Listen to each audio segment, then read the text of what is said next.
Hey, how's it going? This is Hans, the Ramen Rater, with you for another instant noodle cooking or recipe or doing junk time. How's it going? So, I've got one that I haven't done, I don't think I've done anything South Korean yet. I may have, but I think if I haven't or I have. This one came by way of exoticnudes.com. That's exoticnoods.com, exoticnudes.com. Anyways, if you look at the unboxings, you can see the kind of stuff that they send. They're a subscription service. Anyways, they sent me some Namja Ramen. Yeah, Namja. Which I guess it kind of translates to men's ramen. But I think it'd be just fine for a lady to eat it. I don't see what would be wrong with that. I don't think she should or would be judged poorly for doing such a thing. It's just ramen. It's like men's pocky. I don't know what's so manly about pocky anyways, but so yeah, I've done this one before, so we're gonna do it kind of funny style.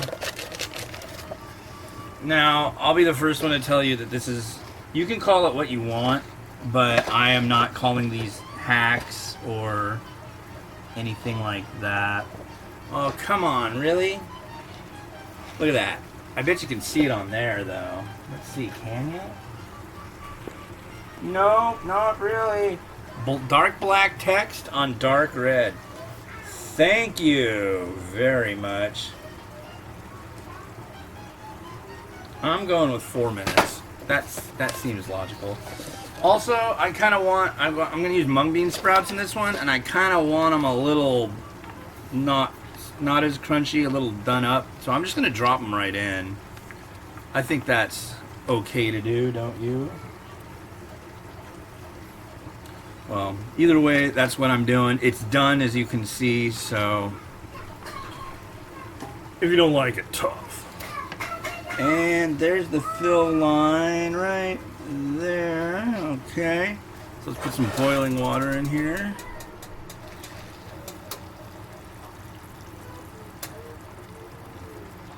That water is really boiling, folks.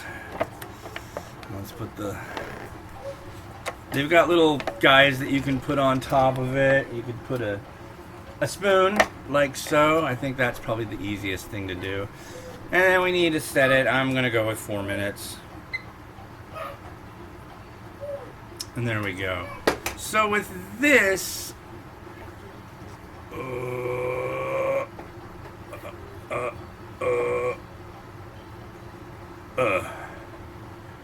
Yeah, there we go.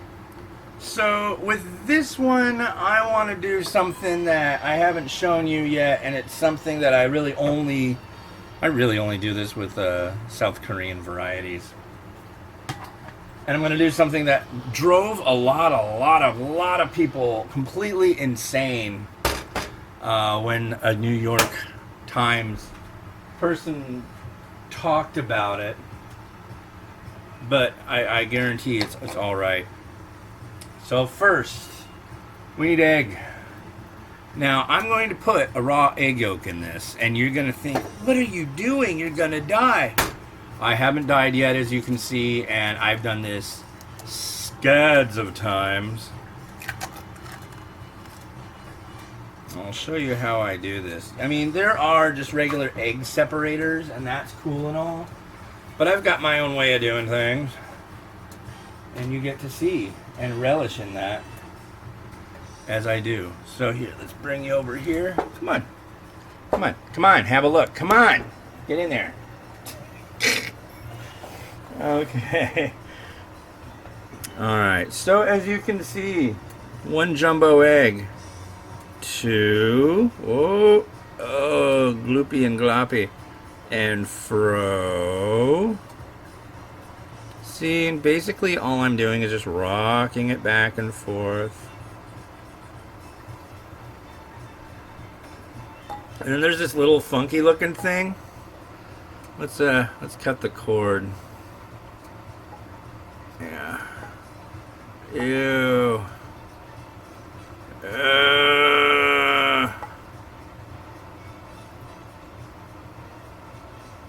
Come on, let go.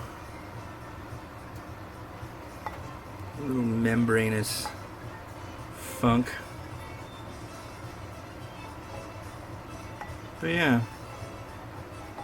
Do not attempt this with a slotted spoon. Been there, done that. Doesn't work very well. But yeah, there you go. And you can slap that on at the end. Cool. The thing that I'm going to tell you and that I do often and that really like, it's not because I said it that freaked people out, but because a reporter said it. They were talking about the fact that you can, most people think it's kind of weird. Yeah. They were talking about putting, what do you call it? Whoa.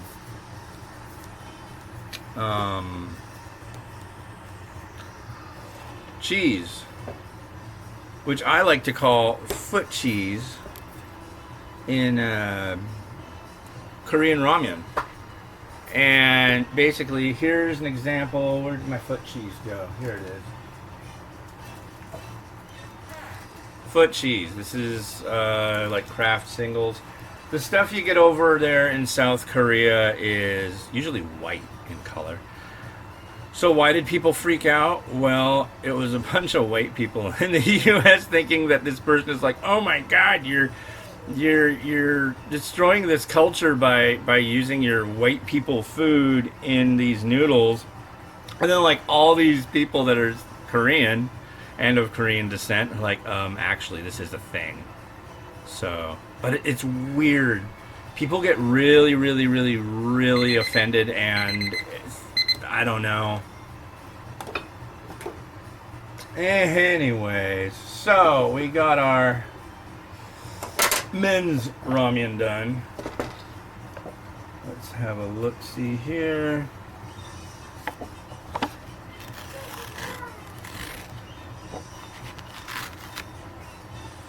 Don't get mad because it's called men's ramen. I know you're not gonna. Here we go. Stir it up a little bit. Yeah, right about here.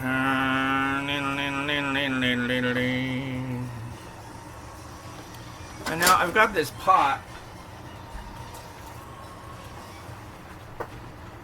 So I want to transfer it to, I believe it's called a dulcet, which is, what do we got in here? We've got some, there's some fish cake, and I'm looking for more. Come on, come on. I guess it's manly not to have a whole hell of a lot of garnish going on. But I digress, you know. Stoicism by lack of garnish could be a thing. Alright, so I'm just going to throw this in that pot, which actually is going to make it easier to transfer to another feeding utensil, vessel, what have you.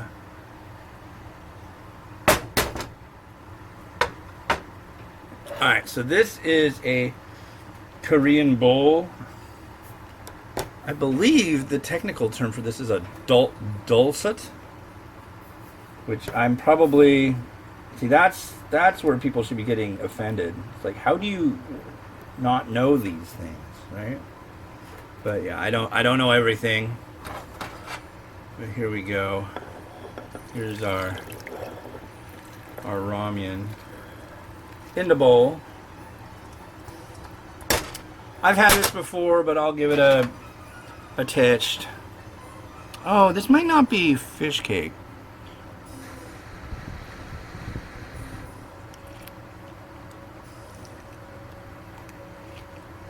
No, it's fish cake.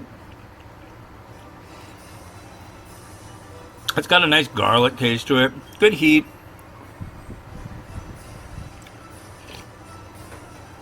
But this was basically Paldo going, oh yeah, Nong Shim? Oh yeah? Shin Black? Well, man's ramen on that. You know, so.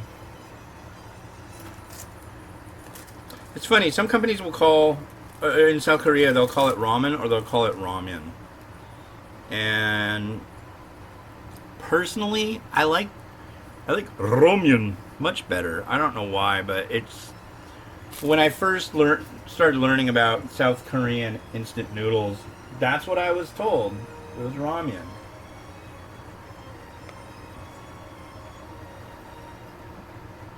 A little eggy egg, kinda didn't find the right happy medium spot to throw it on. Notice on my spring onion how they're kinda, well, they're a little too wide for one thing, but it's pretty standard to cut them at an angle for Korean dishes. Who told me that? Somebody told me that. But yeah, that's like a thing. And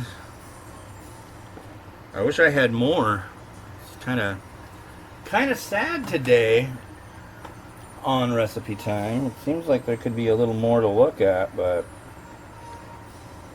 you know, we got cheese, but oh man, cheese and ramyun, that's like hot dogs and ketchup. I swear to God, they go together so well. Any spicy noodle really goes really well with cheese. And now the egg, what I think that, I mean, what are you going to do with it? You're going to eat that straight? No, you're going to stir it in.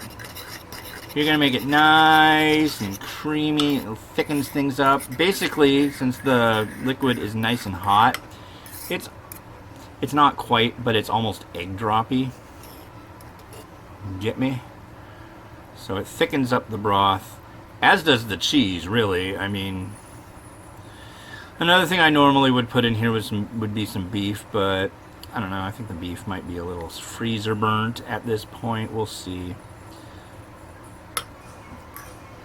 But yeah, I let the cheese kind of sit out on the counter for a few, but I guess it was just too cold to get any kind of quick meltability here. But yeah, this should be like 100 times better than the original thing, or it's going to be 100 times worse. Because you got to be careful. If you put in too much of one thing, it just overrides. All right, let's give a taste. Also, I've found that, what do you call it? Swiss cheese actually is really cool, all gluey and gloppy. Mozzarella.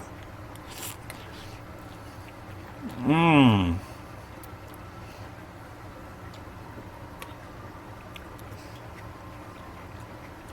Yeah. Where'd it go? Yeah, let's hit some of that broth now. See that?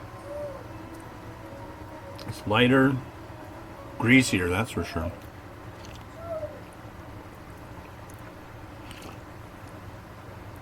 A little bit of the bitterness of the pepper that they use is gone.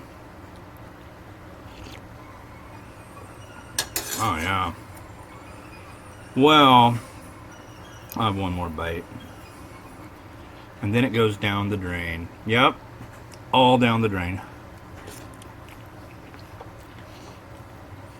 You know, everybody who's like, why aren't you dead yet? Because you eat instant noodles all day and all night. I don't, and I'll prove it. Where's the sink? There's the sink.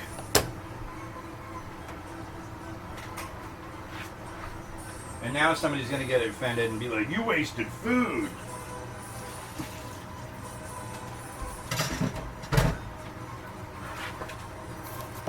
Sure did. Well, this has been Hans the Ramen Rater, wishing you enjoyment of your noodles every day. Have a good one, and bye.